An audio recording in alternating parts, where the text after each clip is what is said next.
रामनवमीनिमित्त काय कारवाई केली?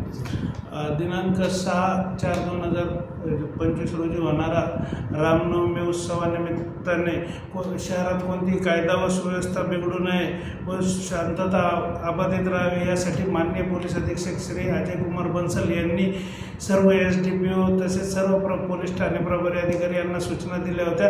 त्या सूचनेवरून सर्व जिल्ह्यातील सर्व प्रभारी अधिकारी यांनी मिळून 344 इसमावर प्रतिबंधक कारवाई केली आहे। त्यामध्ये कलम 126, 129 भारतीय नागरिक सुरक्षा संहिता अन्वये 91 लोकांवर प्रतिबंधक कारवाई करण्यात आली आहे। तसेच 80 लोकांवर कलम 163 प्रमाणे त्या दिवशी शहराच्या हद्दीत त्यांना उपस्थित राहण्यास प्रतिबंध करण्यात आलेला आहे। तसेच 173 लोकांना